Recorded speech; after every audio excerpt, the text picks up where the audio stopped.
हाय leaders व्यूअल, सबसे पहले देरी से लाइव होने के लिए माफ़ी। कैसे हैं आप सब? और कुछ चीज़ें ऐसी जो मैं आप लोगों के साथ डिस्कस करना चाहता हूं, कुछ चीज़ें ऐसी जो मैं आप लोगों के साथ शेयर करना चाहता हूं। मुझे लगता है कि नवंबर, दिसंबर, अक्टूबर चल ही रहा है। उसके बाद हम बात करें, जनवरी आने वाली है और जनवरी हमारी 4th एनिवर्सरी होने वाली है। 4th anniversary means very special day. 4 साल मुकम्मल हो जाएंगे, 4 साल पूरे हो जाएंगे और 4 साल पूरे होना किसी भी ऑर्गेनाइजेशन के लिए बहुत खुशी की बात, बहुत गर्व की बात, बहुत मतलब मैं बात बोलूं कि it's my dream. Her anniversary, आने वाली एनिवर्सरी बहुत खुशी देती है। और इस बार की एनिवर्सरी, जैसा कि पिछली एनिवर्सरी पे कुछ चैलेंजेस थे, हम उस एनिवर्सरी के बाद आगे बढ़े और मैंने देखा कि लॉकडाउन आने के बावजूद भी हमारे लीडर्स के पे आउट ऐसे बढ़े हैं जैसे किसी के भी इस इंडस्ट्री में पे आउट्स नहीं बढ़े होंगे। बढ़ने का मतलब जो लीडर 17-18 लाख के पे आउट पे थे वो लगभग 40 लाख पे आउट पे पहुंच गए। जो 2-2.5 लाख के पे आउट पे थे वो 5-6-7 लाख के पे आउट पे पहुंच गए। जो 6-7 के पे आउट पे थे वो 10-12 के पे आउट पे पहुंच गए। इस लॉकडाउन के बाद भी बहुत तेज़ी से चीज़ें ग्रो हुई और हमारे लीडर्स, और ये जो पे आउट बढ़ा ना, ये पे आउट बढ़ने के पीछे एक बड़ी कहानी है जो आज मैं आप लोगों के साथ शेयर करना चाहता हूँ। क्योंकि लॉकडाउन में लोग घबराए हुए थे। जब लॉकडाउन लगा तो लोगों को लगता था पता नहीं अब क्या होगा। कुछ लोगों ने कहा कि बड़े इंफ्रास्ट्रक्चर की कंपनियां ही चल सकती हैं, कुछ ने कहा कि छोटे इंफ्रास्ट्रक्चर की कंपनियां इस लॉकडाउन में ख़त्म हो जाएंगी। तो दोनों ही बातें सही थी। कुछ कंपनियों को उसका बहुत बुरा इफेक्ट भी झेलने को मिला और कुछ कंपनियां इस दौरान बहुत तेज़ी से बढ़ी। लेकिन उससे पहले एनिवर्सरी और उसके पहले की जितनी भी एडीपी हुई, सब में कुछ बातें हुई। वो स्टोरी मैं आप लोगों के साथ शेयर करना चाहता हूँ। क्यों शेयर करना चाहता हूँ? क्योंकि एक बार फिर 4th एनिवर्सरी आने वाली है और एक बार फिर आपके सामने कुछ एक चैलेंजेस हैं और मुझे लगता है वो स्टोरी आपको आगे बढ़ने में बहुत बड़ा रोल प्ले करेगी। और ये हकीकत वाली स्टोरी है, मतलब ये कोई कहानी नहीं है। ये ऐसी स्टोरी है जो बीती हम लोगों के साथ। जब हम इंडस्ट्री में बदलाव की बात कर रहे थे, जब हम राइट प्राइस की बात कर रहे थे, जब हम वैल्यू फॉर मनी की बात कर रहे थे, जब हम प्रोडक्ट के सही रेट पे अफोर्डेबल होने की बात कर रहे थे, तो इंडस्ट्री में हमारा विरोध हुआ। हमारे लीडर्स को, हमारे साथ काम करने वाले डायरेक्ट सेलर्स को कई बातें सुनने को मिली। उन बातों में सबसे बड़ा जो सवाल था वो ये था कि आपके बिजनेस वॉल्यूम कम है। इतने कम बिजनेस वॉल्यूम के साथ पे आउट कैसे बनेगा? बिजनेस वॉल्यूम कम है, बिजनेस वॉल्यूम कम है। एक ओरा बनाया गया हमें रोकने के लिए, एक दीवार बनाई गई, एक बहुत बड़ी प्लानिंग की गई हमें रोकने के लिए कि मार्केट में एक चीज़ फैलाओ कि बिजनेस वॉल्यूम कम है, बिजनेस वॉल्यूम कम है, बिजनेस वॉल्यूम कम है, बिजनेस वॉल्यूम कम है। ये सुनते सुनते सुनते सुनते बहुत सारे लीडर्स मेरे पास पहुंचे और उन लीडर्स ने मेरे साथ डिस्कस किया कि सर, मार्केट से एक फीडबैक आ रहा है कि बिजनेस वॉल्यूम कम है। तो मैंने एक ट्रेनिंग लगाई थी और उस ट्रेनिंग के दौरान भी एक ही लाइन बोली थी। वो लाइन यहाँ पे अभी भी लाइव सुन रहे बहुत लोगों को याद है। अगर याद हो तो यहाँ पे ज़रा लिख के मुझे भी बताना ताकि मुझ तक आपकी आवाज़ पहुँचे। तो मैंने एक चीज़ बोला था कि आपको बिजनेस वॉल्यूम चाहिए या पे आउट चाहिए। Pay out is a by product of sale, not the business volume. Business volume 500% कर लो, अगर सेल ही नहीं होगी तो पे आउट ही नहीं होगा। बिजनेस वॉल्यूम चाहे 500% हो, बिजनेस वॉल्यूम चाहे 1000% हो, अगर सेल ही नहीं होगी तो पे आउट भी नहीं होगा। क्योंकि pay out is a by product of your sale. जिसकी ज़्यादा सेल, मैंने यहाँ भी बोला कि कुछ वही कंपनी होती है, कुछ लोग लाखों कमाते हैं, कुछ लोग हज़ारों में रह जाते हैं और कुछ लोग 100 रुपये भी नहीं कमा पाते हैं। रीज़न क्या है? बिजनेस वॉल्यूम तो सबके लिए सेम है, प्रोडक्ट का रेट तो सबके लिए सेम है, फिर पे आउट अलग अलग क्यों है? तो मैंने बोला था कि भैया सबकी सेल अलग अलग है, इसलिए सबके पे आउट अलग अलग हैं। तो बहुत सारे लोगों ने कहा कि भैया पे आउट पे आउट पे आउट पे आउट। मैंने कहा, अगर किसी को याद है तो वो ज़रूर बताएं। मैंने कहा था कि भैया बिज़नेस वॉल्यूम कम है लेकिन सेल होगी, और सेल होगी तो हमने बिज़नेस प्लान ऐसा बनाया है कि कम बिज़नेस वॉल्यूम होने के बावजूद भी पे आउट बड़े बनेंगे। लोगों ने क्वेश्चन मार्क लगाया, लोगों ने बहुत क्वेश्चन मार्क लगाए कि इस बिज़नेस वॉल्यूम के साथ ये पे आउट नहीं बन सकते। वो लोग देखते गए, क्योंकि हम कंज्यूमर ड्रिवन कंपनी थे, क्योंकि हमारे प्रोडक्ट का लुक, फील, क्वालिटी हमने एक ही चीज़ को लेके डिज़ाइन किया था, वो था कि हमारे जो लीडर्स हैं वो जब किसी के साथ जाएं तो उन्हें अपने बैग में से प्लान बुक नहीं निकालनी पड़े, आपको अपने बैग में से प्लान बुक नहीं निकालनी पड़े। मैं आज तक इस इंडस्ट्री में मैं अगर बात कर रहा हूँ, मुझे जो सबसे बड़ी तकलीफ़ लगती थी, हम जाते थे प्रोडक्ट बेचने, लेकिन हम अपॉर्चुनिटी बेचने की बात करते थे। हम मतलब कोई भी direct selling company, direct selling की में क्या होता था, एक ब्राउचर होता था, प्लान का ब्राउचर, प्रोडक्ट होते ही नहीं थे, प्लान के ब्राउचर को निकालते थे, प्लान कंपेयर किए जाते थे, ये होता था वो होता था और बिजनेस किया जाता था। लेकिन मैं कहता था कि हम लोग सेल्स वाले हैं, डायरेक्ट सेलिंग का मतलब बिजनेस प्लान को बेचना नहीं, डायरेक्ट सेलिंग का मतलब स्ट्रक्चर को बेचना नहीं, डायरेक्ट सेलिंग का मतलब अपॉर्चुनिटी को बेचना नहीं, डायरेक्ट सेलिंग का मतलब है प्रोडक्ट को बेचना। अगर आपके प्रोडक्ट में बिकने लायक बात होगी, आपका प्रोडक्ट अगर बिकने लायक होगा, अगर आपकी सेल बढ़ गई तो आपका पे आउट बढ़ जाएगा। मैंने ये बहुत पहले बोला था और बहुत सारे लोग इस बात को जानते हैं, बहुत सारे लोग इस बात को जानते हैं। और जो लोग जानते हैं वो एक चीज़, तब लोग क्वेश्चन मार्क लगाते थे, अरे ऐसे ही बोला जाता है, ये तो फेसबुक पे आके ऐसे ही बोल देते हैं, ऐसे ही ट्रेनिंग दे देते हैं, कुछ भी कर देते हैं। मतलब जो हमारे बारे में, मेरे बारे में, कंपनी के बारे में जो नेगेटिविटी फैलाई जा सकती थी फैलाई गई। लेकिन अफोर्डेबल प्रोडक्ट का, राइट क्वालिटी का, राइट प्राइसिंग का इफेक्ट ये आया कि जब दुनिया थम गई थी, मेरे लीडर्स के पे आउट नहीं थमे, हमारे डायरेक्ट सेलर्स के पे आउट नहीं थमे। जब सब कुछ अनसर्टेन लग रहा था तब आपकी कंपनी एडवांस पे आउट दे रही थी, तब जब कुछ अनसर्टेन लग रहा था तब आपकी कंपनी ने, जितने भी लोगों ने टूर क्वालिफाई किए थे, वो टूर की पेमेंट अकाउंट में ट्रांसफर की। और मैं हमेशा कहता हूं कि लोग ढूंढते हैं कि आपको कैसे कंफ्यूज किया जा सकता है। लोगों ने बिजनेस वॉल्यूम पे कंफ्यूज करने की कोशिश की, आप कंफ्यूज नहीं हुए।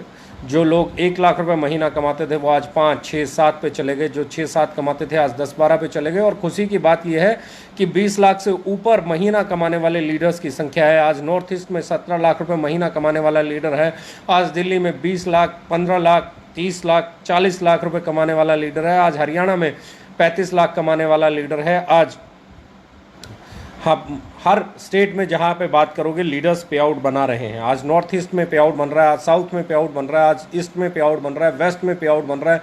आज हर वो शहर, और सबसे बड़ी चीज़ मुझे लगता है, बिजनेस वॉल्यूम को इग्नोर करके जो लोग आगे बढ़े उन लोगों ने एक चीज़ बहुत बड़ी अचीव की। वो ये अचीव की कि वो मैक्सिमम डायरेक्ट सेलर्स आज अपनी लाइफ का हाईएस्ट पे आउट उठा रहे हैं। मैक्सिमम डायरेक्ट सेलर्स अपनी लाइफ का हाईएस्ट पे आउट उठा रहे हैं। तो ऐसे में जो मैं कहना चाहता हूँ, लोगों ने कंफ्यूज करना चाहा, वो कंफ्यूज नहीं हुए, उन्होंने ट्रस्ट दिखाया, उनको ये बात समझ में आई कि pay out is a by product of sale, business volume का उससे कोई लेना देना नहीं है। वो लोग आगे बढ़े और 1 साल में उन लोगों ने इतिहास बना दिया, उन लोगों ने हिस्ट्री बना दी। और आज ना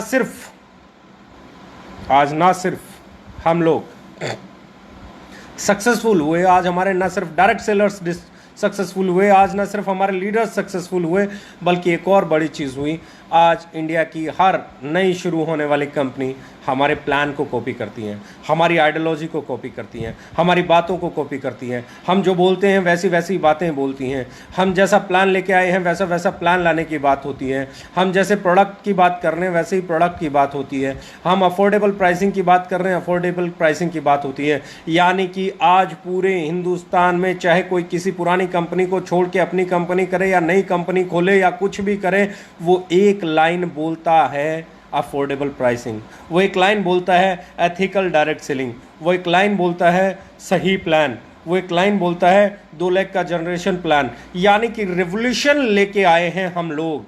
हम लोगों ने जो भी डायरेक्ट सेलिंग में है, हम लोगों ने उनको एक नया रास्ता दिया है, हम लोगों ने उन्हें एक सही सोच दी है। और बहुत सिंपल सी चीज़ है, सही बदलाव हमेशा अच्छा होता है। अगर लोग उधर जा रहे हैं तो उससे हमें फ़ायदा मिलेगा, उससे इंडस्ट्री बदलेगी। लोग अगर आज इस आइडियोलॉजी के साथ जा रहे हैं तो उससे फ़ायदा होगा, उससे हमें इंडस्ट्री को डेवलप करने में फ़ायदा मिलेगा। आज अगर लोग हमारे जैसे प्लान बनाएं, हमारे जैसी आइडियोलॉजी लेके आए, हमारे जैसी सोच लेके आए, तो इससे इंडस्ट्री को फ़ायदा होगा। लेकिन प्रॉब्लम यही होती है कि जिसकी आइडियोलॉजी होती है उसको कैरी वही करता है, दूसरे आदमी को उसकी सोच नहीं पता, उसका सिद्धांत नहीं पता, उसके साथ उसके इमोशंस जुड़े हुए नहीं हैं, उसका सिर्फ बिजनेस जुड़ा हुआ है। इस आइडियोलॉजी के साथ, इस दर्द के साथ, इस पेन के साथ, इस ओवर प्राइसिंग के साथ, इस बल्क बाइंग के साथ मेरा पेन जुड़ा हुआ है, मेरे इमोशंस जुड़े हुए हैं। इसलिए पहले दिन से बल्क बाइंग के खिलाफ बात की, इसलिए पहले दिन से रैंक सेल के खिलाफ बात की, इसलिए पहले दिन से ओवर प्राइसिंग पे के खिलाफ बात की। हम लोगों ने वो चीज़ें की जो हमारे पेन थे। बाकी के लोग सिर्फ उसे बिज़नेस से कनेक्ट कर रहे हैं, अपने बिज़नेस करने के लिए वैसी बातें कर रहे हैं, उनका उससे पेन नहीं जुड़ा हुआ है, इमोशंस नहीं जुड़े हुए हैं। तो बहुत इम्पॉर्टेंट चीज़ है, बहुत इम्पॉर्टेंट चीज़ है। मैं हमेशा कहता हूँ हर ऑर्गेनाइजेशन में एक इमोशन होता है जो उस बिज़नेस को ड्राइव करता है। हमारा इमोशन एक ही है कि हमारे डायरेक्ट सेलर को पसीना सूखने से पहले उसका मेहनताना जाना चाहिए, वो भी पूरा पूरा जाना चाहिए। और दूसरा जो इमोशन है वो ये है कि कंज्यूमर को राइट प्राइस पे प्रोडक्ट डिलीवर होना चाहिए, कस्टमर को सही प्राइस पे। तो ऐसी जो मैं जिस स्टोरी की बात कर रहा था, बहुत तरह की बातें करके हमें रोकने की कोशिश की गई, लेकिन पिछले 1 साल में बनने वाले लीडर्स के पे आउट ने, डायरेक्ट सेलर्स के अचीवमेंट्स ने, हमारी सेल ने, हमारे प्रोडक्ट्स ने एक नया इतिहास बना दिया। और वो इतिहास ये है कि आज किसी भी कंपनी में 4 साल से कम समय में 40 लाख रुपए महीने का पे आउट नहीं है, 35 लाख रुपए महीने का पे आउट नहीं है। 20 लाख से ज़्यादा कमाने वाले लीडर्स की संख्या, 10 लाख से ज़्यादा कमाने वाले लीडर्स की संख्या, 5 लाख से ज़्यादा कमाने वाले लीडर्स की संख्या अगर आप देखेंगे तो ये किसी भी बड़ी और पुरानी कंपनी को आसानी से ये बताने के लिए काफ़ी है कि हम किस तरफ बढ़ रहे हैं। मेरा मानना है हर कंपनी की रिस्पेक्ट, मेरा मानना है हर कंपनी के अपने सिद्धांत और उन सिद्धांतों की रिस्पेक्ट करते हुए हमें आगे बढ़ना चाहिए, ना कि हमें दूसरों के बारे में बोलना चाहिए। हर कंपनी ने हर तरीके से हर किसी को आगे बढ़ने में मदद करनी चाहिए। हम हमेशा सबके लिए सपोर्टिव और पॉजिटिव एनवायरनमेंट बनाने वाले लोग हैं। अब आपके सामने एक चैलेंज आ रहा होगा, लोग बोल रहे होंगे CRF चला गया तो पॉइंट वैल्यू नीचे है, ये है वो है। इसी पॉइंट वैल्यू पे आपके लीडर का पे आउट 40 लाख बन रहा है, उसे CRF से सिर्फ 1 लाख आया है, तो 40 में से 1 भी घटा दोगे तो 39 लाख है, बगैर CRF के है। लोगों को पता ही नहीं हम क्या करने वाले हैं। नवरात्रे तो आने तो दीजिए, हम बताएंगे क्या करने वाले हैं। आज अगर हम ऑफ़र्स की बात कर रहे हैं तो 20 तारीख तक इतना शानदार ऑफ़र है, और उसके बाद हमारा 4th एनिवर्सरी का ऑफ़र। मुझे लगता है हर लीडर को उसके ऊपर फोकस करना चाहिए। 20 तारीख तक आपको फोकस करना चाहिए आपके प्रोडक्ट ऑफ़र पे, टेस्टो बूस्टर पे, ब्यूटी फ्यूल पे पूरी जान लगा के फोकस करना चाहिए। और मुझे लगता है मैक्सिमम हमारे लीडर्स जो पिछले महीने का बिजनेस है इस 20 तारीख को क्रॉस कर जाएंगे। उसके बाद हमारे पास 10 दिन बोनस के होंगे, और उस 10 दिन में हम जो काम करेंगे वो ना सिर्फ क्लोजिंग करेंगे बल्कि एक इतिहास बनाएंगे। और वो इतिहास होगा अब तक इंडस्ट्री में सबसे कम समय में सबसे बड़ी ग्रोथ का। अभी तक हमारे लीडर्स की जो ग्रोथ आई है, मैं मैक्सिमम लीडर्स की ग्रोथ देखता हूं, चाहे 5,000, 10,000, 15,000, 20,000, 25,000, तो मैक्सिमम हमारे लीडर्स हर महीने उनका पे आउट बढ़ रहा है। और ये बढ़ता हुआ पे आउट हमारे अलावा शायद ही किसी कंपनी में आपको देखने को मिले। और इसी को मैं कहता हूँ रिवोल्यूशन, इसी को मैं कहता हूँ बदलाव, इसी को मैं कहता हूँ सक्सेस। अगर आप लगातार बढ़ रहे हैं तो आप बहुत सही प्लेटफॉर्म पे हैं। अगर आपका पे आउट हर महीने बढ़ रहा है तो आप बिल्कुल सही प्लेटफॉर्म पे हैं। और ऐसे प्लेटफॉर्म को क्रिएट करने में जितनी भी लीडरशिप ने मेहनत की है, जितने हमारे डायरेक्ट सेलर्स ने मेहनत की है, जितनी हमारी मैनेजमेंट ने मेहनत की है, वो काबिल तारीफ़ है। नया ऑफिस खुलने जा रहा है, नए प्रोडक्ट्स आने वाले हैं, पुराने प्रोडक्ट्स की नई पैकिंग में लॉन्च होने वाले हैं। ये महीना, अगला महीना मुझे लगता है नवरात्रों से लेके और 4th एनिवर्सरी तक हमारे लिए ये त्योहारों का सीज़न है। वैसे भी ये दिवाली आती है, नवरात्रे आते हैं, नवरात्रों के बाद दिवाली आती है, फिर क्रिसमस आती है, फिर न्यू ईयर आता है। ये वैसे ही बहुत शानदार महीने होते हैं और मेरे ये हमेशा फेवरेट महीने रहे हैं। ये महीने मेरी लाइफ में हमेशा बहुत फेवरेट रहे हैं। इन महीनों में हमने हमेशा ग्रो किया है और बड़ा ग्रो किया है। बहुत सारे लोग हमारी ग्रोथ को देख के आज भी यकीन नहीं कर पाते हैं। बहुत सारे लोगों को इस ग्रोथ को समझना लगभग नामुमकिन लगता है। और मैं आपको एक बड़ी खुशखबरी देने जा रहा हूँ कि बाकी की कंपनियों ने क्या किया, क्या नहीं किया, किस तरीके से किया मुझे नहीं मालूम, पर मैं इस इंडस्ट्री में रहा और इस इंडस्ट्री में मुझे जिस तरीके से बल्क सेल दर्द देती थी, मुझे इस इंडस्ट्री में जिस तरीके से रैंक बेस्ड बिजनेस दर्द देता था, इस इंडस्ट्री में मुझे जिस तरीके से ओवर प्राइसिंग दर्द देती थी, वैसे ही मुझे इस इंडस्ट्री में दिखावा बहुत दर्द देता है। आप मुझे देखते होंगे, मैं कभी भी आपको बहुत सोसेबाजी में लिप्त नहीं मिलाऊंगा। मुझे दिखावा कभी पसंद नहीं रहा और मैं हमेशा कोशिश करता हूँ, मेरे जितने भी लीडर्स हैं वो जानते हैं, मैं उन सबको बोलता हूँ दिखावा कम करें, काम ज़्यादा करें, लोगों की लाइफ में कितना पॉजिटिव कंट्रीब्यूट कर सकते हैं वो करें। तो उसी को देखते हुए मैं कहना चाहता हूँ कि हम 4th एनिवर्सरी के बाद जुलाई महीने में एक हाउस बुक लॉन्च करने की प्लान कर रहे हैं। जुलाई महीने से हम लोग स्टार्ट करेंगे हाउस बुक को तैयार करना और हम 5th एनिवर्सरी पे अपनी हाउस बुक लॉन्च करेंगे। 5th एनिवर्सरी पे हमारी हाउस बुक लॉन्च हो जाएगी। तो 15 के करीब लोग अभी तक मेरी नज़र में जो घर परचेज कर चुके हैं, कुछ लोग नए घरों में शिफ्ट हो चुके हैं, कुछ लोग शिफ्ट होने की तैयारी कर रहे हैं। और मुझे लगता है गाड़ियों से, दिखावों से कहीं ज़्यादा बेहतर चीज़ है। मैंने हमेशा स्टेज से बोला है कि आप पहले अपने परिवार के लिए इंश्योरेंस लीजिए, आप अपने परिवार के लिए घर लीजिए, आप अपने बच्चों को अच्छे स्कूल में पढ़ाइए, आप अपनी FD कराइए, छोटी मोटी कोई ना कोई इन्वेस्टमेंट कीजिए ताकि आपकी फैमिली को सेफ्टी और सिक्योरिटी मिले। और इसी में अगला कदम मैं कहता हूँ कि हम लोग कार को प्रमोट नहीं ज़्यादा करेंगे, हम लोग हाउस बुक लेके आएंगे ताकि लोगों के घरों में वो पॉजिटिविटी आए।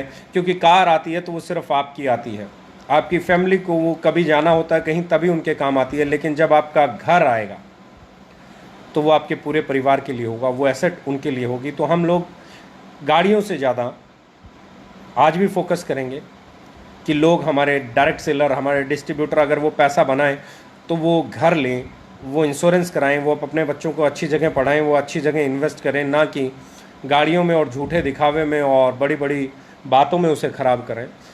मेरा मानना ये है कि लोग कभी पॉइंट वैल्यू पे रोकेंगे, लोग कभी आपको बिजनेस वॉल्यूम पे रोकेंगे, लोग कभी आपको मैनेजमेंट पे रोकेंगे, लोग कभी आपको किसी बात पे रोकेंगे, लोग किसी बात पे रोकेंगे। लोगों का काम है वो बहाने ढूंढना जिन बहानों से आपको डिस्टर्ब किया जा सके, लोगों का काम है वो बहाने ढूंढना जिन बहानों से आपको कंफ्यूज किया जा सके।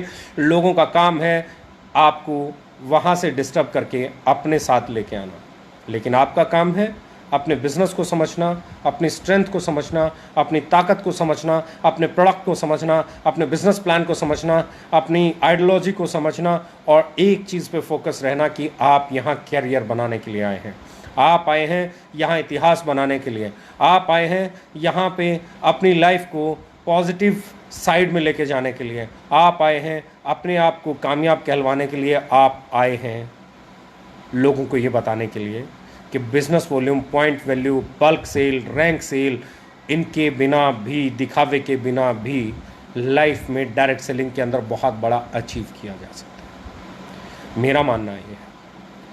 अब एक चीज़ और होने जा रही है, बहुत जल्दी मुझे लगता है हम लोग रूबरू होंगे, एक दूसरे से फिजिकल मिलना शुरू होंगे। 4th एनिवर्सरी हमने इवेंट डिसाइड किया है। अगर गवर्नमेंट ने इजाज़त दी इवेंट शुरू करने की, मीटिंग ट्रेनिंग शुरू करने की, तो जैसे ही कोविड जाता है हम लोग एक दूसरे से मिलना भी शुरू होंगे। लेकिन तब भी मैं आप लोगों से एक चीज़ की रिक्वेस्ट करना चाहूँगा, कोई भी मीटिंग कर रहा है, सेमिनार कर रहा है, कुछ भी कर रहा है, तो अपने ट्रेनिंग्स को एज पर प्रोटोकॉल ही कीजिए। कोई भी कर रहा है, मैं अभी नहीं कर रहा हूँ, आप लोगों को भी एक ही चीज़ कहना चाहूँगा, मीटिंग ट्रेनिंग कुछ भी करें तो एज़ पर प्रोटोकॉल करें। आप अपना जितना भी ज़्यादा से ज़्यादा डिस्टेंस मेंटेन कर सकते हैं, 2 गज़ का डिस्टेंस कह लीजिए, 6 फीट का डिस्टेंस कह लीजिए, उसे मेंटेन कीजिए। मास्क लगाइए, सैनिटाइज़र यूज़ कीजिए, हैंड वॉश कीजिए, बार बार अपने हाथों को धोइए। प्रोटोकॉल से बाहर प्लीज़ मत आइए, क्योंकि अभी गवर्नमेंट का एक ही चीज़ कहना है कि अभी कोविड रुका नहीं है और अभी हमें भी हमारी जो सावधानियां बरतनी चाहिए उससे पीछे नहीं हटना चाहिए। अपनी सावधानियां बरतिए, कहीं पे ट्रैवल कर रहे हैं तो भी सावधानियां बरतिए, अवॉइड कीजिए ट्रैवल करना, अवॉइड कीजिए आप मीटिंग्स गैदरिंग्स ज़्यादा करना। अगर आप फिर भी कर रहे हैं तो सोशल डिस्टेंसिंग का विशेष ख्याल रखिए, हैंड वॉश ज़रूर कीजिए और आगे बढ़िए। Thank you very much, love you all. मुझे उम्मीद है ये नवरात्रे हमारे लिए बहुत शुभ होने वाले हैं। ये 20 तारीख हमारे लिए बहुत बड़ा माइलस्टोन होने वाली है। इस 20 तारीख को आप अपने टारगेट्स को अचीव करेंगे और अपने बिज़नेस को क्रॉस करेंगे। अगला महीना, इस महीना, उससे अगला महीना, मुझे लगता है हम 4th एनिवर्सरी जाते जाते इंडस्ट्री के कई बहुत बड़े रिकॉर्ड्स को ब्रेक करने वाले हैं। और आज तक मुझे मेरी टीम पे हमेशा गरूर रहा है, मुझे फ़ख्र रहा है, मुझे अपनी टीम पे हमेशा गर्व रहा है। मुझे ये मालूम है इस टीम ने मुझे कभी भी लेट डाउन नहीं होने दिया है। हमारे डायरेक्ट सेलर्स ने, हमारे लीडर्स ने कभी भी हमारे टारगेट्स को कम नहीं होने दिया और हमारे टारगेट्स कभी भी कंपनी ओरिएंटेड रहे नहीं। हमने कभी सोचा ही नहीं कंपनी इतना टर्नओवर करेगी। हमने हमेशा सोचा कि हमारे लीडर्स के पे आउट इतने % बढ़ने चाहिए और मैं इस बार उम्मीद करता हूँ हमारे लीडर 22, 25, 30, 40 और कुछ लीडर 50, 60, 70% भी ग्रोथ लेने वाले हैं, जैसा कि मैं देख पा रहा हूँ। तो wish you all the best. Thank you very much. Love you all. Take care. All the best.